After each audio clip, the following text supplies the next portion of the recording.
ओम शांति। सुनते हैं 22 की नवंबर की मुरली। आज की मुरली में बाबा ने कितना सुंदर गीत का, आज की मुरली में दिल में छपने वाली जो गहराई की बातें थी। आज का गीत हमारे तीर्थ न्यारे हैं, इस धरती से प्यारे हैं। कितने अच्छे गीत प्यारे बाबा के बने हुए। सचमुच हमारे तीर्थ, सर्वोत्तम तीर्थ मधुबन। आज हम प्यारे बाबा के शांतिवन से मुरली मंथन, मुरली दिल में छपने वाली मुरली की गहराई की बातें सुना रहे हैं। तो हमारे तीर्थ सचमुच दुनिया से न्यारे हैं। वहाँ तो जाएंगे, गंगा स्नान करेंगे, मंदिर देखेंगे, और यहाँ तो ज्ञान योग की कैसी रंगत लगी होती है। तो हमारे तीर्थ न्यारे हैं। फिर बाबा ने कहा तुम बच्चों को ये तात लगी रहनी चाहिए। कौन सी तात? कि हम सबको बाप का परिचय देवें। ये तात जो है लगी रहनी चाहिए। और तुम कौन हो? तुम हो बाबा के कर्म योगी बच्चे। कर्म करते हुए योग युक्त रहना, ये है कर्म योगी जीवन। तो हमें बनाना है कर्म योगी जीवन। बाबा ने कहा सबसे बड़ी बात, अब हम वापस जा रहे हैं अपने स्वीट साइलेंस होम। तो स्वीट साइलेंस होम की स्मृति कितनी खुशी लाती है। हाँ, बार बार चलते फिरते से अब वापस जाने का टाइम आ गया है। अब स्वीट साइलेंस होम, जहाँ वापस जाना होता है ना, वो बुद्धि में तात उधर लगी रहती है, लगन लगी रहती है। और हमारा ये सारी दुनिया से अलग, आहा कितना साइलेंस होम, कितना स्वीट साइलेंस होम। तो हमें उस स्वीट साइलेंस होम की भी अनुभूति करनी भी है और औरों को करानी भी है। फिर प्यारे बाबा ने आज की मुरली में सर्विस, बच्चे सर्विस करने वाले, कई बच्चे तो बहुत अच्छी सर्विस करते हैं, वो बाबा को प्रिय लगते हैं। सर्विस करने वालों को तो बाप की भी दुआएं मिलती और सारे ब्राह्मण परिवार की भी दुआएं मिलती। हाँ, और दूसरी ओर बाबा ने कहा फिर कुछ ऐसे भी हैं दूसरे जो डिसर्विस करते हैं। ये अंत तक ऐसे चलता रहना है। तो हमें डिसर्विस जरा भी नहीं करनी, हमें सर्विस करनी है। बाबा की सर्विस के लिए सदा तत्पर होना चाहिए। फिर बाबा ने कहा कि बच्चे अगर ब्राह्मण बनना है तो पूरा पूरा श्रीमत पर चलो, कदम कदम श्रीमत पर, हर संकल्प श्रीमत पर। तब समझो हम सच्चे ब्राह्मण बन जाएंगे। हमें सच्चा ब्राह्मण बनना है। फिर बाबा ने कहा तुम्हें फलक से कहना चाहिए। क्या? तुम्हें फलक से कहना चाहिए कि सर्व का सद्गति दाता वो एक परमात्मा है, सबका सद्गति दाता है, और बर्थ प्लेस उसका भारत है। बाबा ने कहा फलक से सबको बताओ। तुम्हें फलक से कहना चाहिए सर्व का सद्गति दाता बाबा है। फिर बाबा ने कहा देखो बच्चे, बाप ने कहा काम महाशत्रु है। तो काम महाशत्रु, ये काम महाशत्रु है। इस समय तुम्हें इस काम पर जीत पानी है। तुम बच्चों को काम पर विजय प्राप्त करनी है। काम जीते जगत जीत, जो महाशत्रु है ना उसी को ही खत्म करना है ना। एक भी संकल्प अपवित्रता का ना आए। हम कितने महान हैं जो काम महाशत्रु को जीत लिया है और कामना जीत बन गए हैं। आज बाबा ने कहा कि महाभारत लड़ाई वो सामने खड़ी है, इसलिए तुम अपनी भक्ति का फल ले लो। हाँ, सामने खड़ी है। क्या क्या नहीं तैयारियां हो रही हैं, खूब तैयारियां हो रही है ना महाभारत महाभारी लड़ाई के। इसलिए बाबा कहते हैं कि बच्चे अब तुमको उससे पहले कि इतना जोर से महाविनाश का गजगौर हो, अपनी स्थिति स्थैर्य बना लो। एक बाप की याद में लड़ाई के टाइम बुद्धि क्या मेरी एकाग्र रहेगी? जिसका बहुत काल से अभ्यास होगा उसकी ही बुद्धि उस वक्त एकाग्र रहेगी। फिर बाबा ने कहा बच्चे जाओ, गुप्त वेश में जाओ, लक्ष्मी नारायण के मंदिर में समझाओ, जिस पे लाखों रुपया खर्चते। अरे क्या आप तुम इनकी बायोग्राफी जानते हो? अच्छा, तो इनको इतना ऊंचा किसने बनाया? तो उनको समझाओ, क्योंकि मंदिरों में मिलते देवी देवताओं के भगत और शिव के भगत, और वो बाबा के बच्चे बन जाते हैं, लेकिन उनको संपर्क में लाना बहुत ज़रूरी है। इसलिए अभी गीता जयंती पे भी 3 तारीख को सब तरफ कहा है कि गीता के ऊपर विशेष सेमिनार रखो। कैसे जो है प्यारे बाबा का परिचय वो दिया जाए।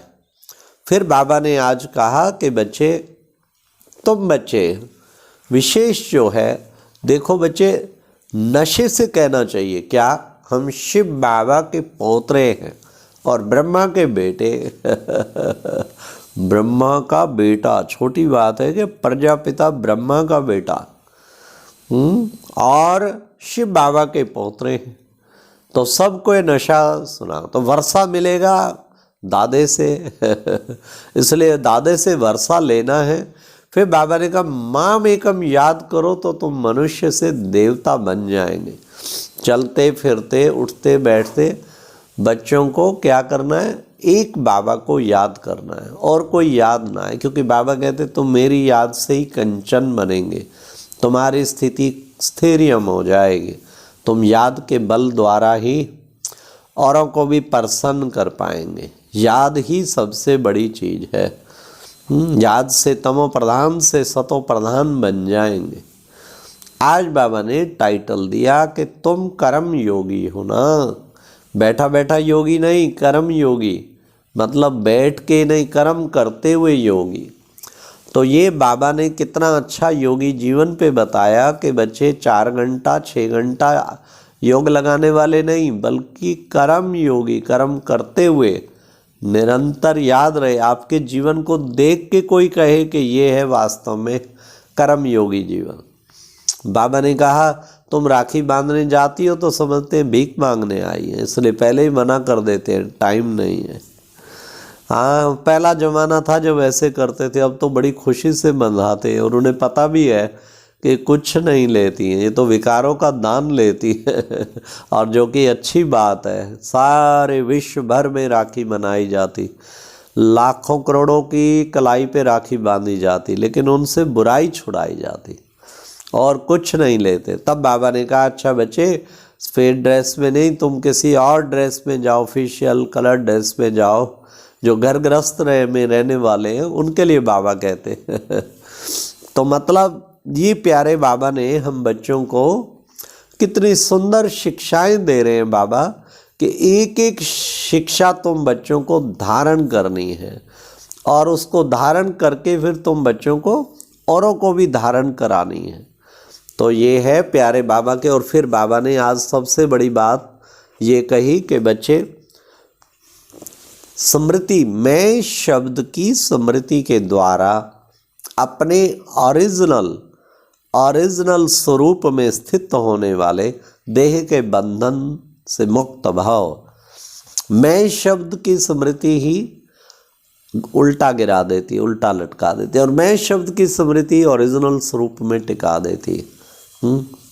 मैं महान आत्मा हूँ, मैं श्रेष्ठ आत्मा हूँ, मैं विश्व कल्याणकारी हूँ, मैं विघ्न विनाशक हूँ। हाँ, और इसकी बजाय देहाभिमान वाला मैं आ जाए तो मैं कोई कम थोड़ी हूँ।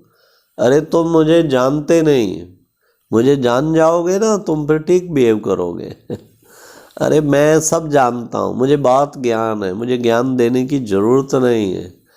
मैं ये कितना मैंपन, ये मैंपन ही तो विनाश का कारण बना हुआ है। मैं की बजाय बाबा शब्द, बाबा करा रहा है, बाबा करा रहा है। तो और मैं महान आत्मा हूँ, मैं श्रेष्ठ आत्मा हूँ, मैं पवित्र आत्मा हूँ। इस तरीके बाबा ने कहा अपने को प्रैक्टिकल जो सम्मान वाला मैं है उसको जितना ओरिजिनल स्वरूप को याद करेंगे तो देह के बंधन से मुक्त हो जाएंगे। इसलिए देह के बंधन से मुक्त होना है तो सारा दिन ये नशा, मैं महान आत्मा, मैं श्रेष्ठ आत्मा, मैं विश्व कल्याणकारी हूँ, मैं पुण्य आत्मा हूँ, खूब पुण्य जमा करने वाली। फिर लास्ट में बाबा ने आज स्लोगन में भी कहा, क्या कहा, निश्चित विजय और निश्चिंत स्थिति का अनुभव करने के लिए निश्चय बुद्धि बनो।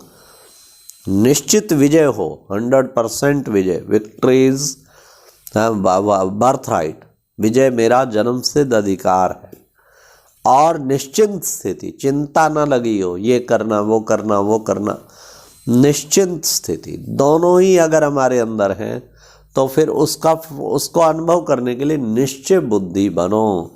निश्चय बुद्धि, सब चीज़ों में निश्चय होना चाहिए, ज्ञान की एक एक पॉइंट में भी निश्चय।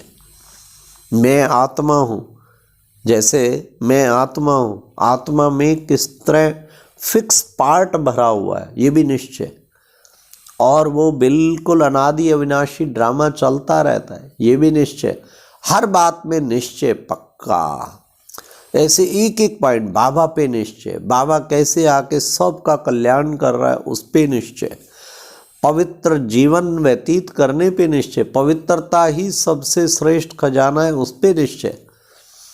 और ईश्वर हमारे साथ है तो चिंता की क्या बात है, ये निश्चय पक्का होना चाहिए। जब 1000 भुजाधारी परमात्मा मेरे साथ है तो मुझे चिंता करने की क्या जरूरत है। हाँ, तो बाबा इसको कहते निश्चय बुद्धि विजयंती। इसलिए बाबा कहते निश्चय पक्का रखो, भगवान साथ है।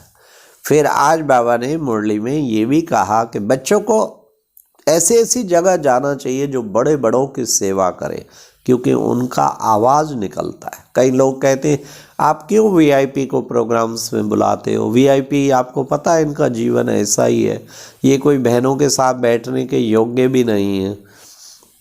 परंतु बाबा कहते डॉक्टर पेशेंट से नफरत करेगा तो उसका इलाज कौन करेगा। इसलिए बच्चे तुम्हें बुलाना है, प्यार से रिस्पेक्ट भी देना है, और उससे खुद रियलाइज़ करके कहते हैं कि बस ये तो बहुत अच्छा काम कर रहे हैं और हम जुड़ेंगे इसमें, और फिर खूब सहयोग देते हैं। तो बाबा कहते हैं कि तुम बच्चों को ऐसे बंधन से मुक्त भाव, ऐसे बाबा ने कहा तुम बच्चों को इनकी सेवा करनी चाहिए, और इससे तुम्हारा आवाज़ सारे तरफ फैल जाएगा। देखो चंद्रबाबू नायडू मधुबन में आए तो कितना बड़ा कार्य किया, वहाँ 34 एकड़ में हैदराबाद में ज़मीन दे दिया फ्री ऑफ कास्ट। तो ये वीआईपी सेवा का रिजल्ट कितना अच्छा है। अच्छा जी, ओम शांति। ये थी आज की मुरली से दिल में छपने वाली गहराई की बातें। ओम शांति।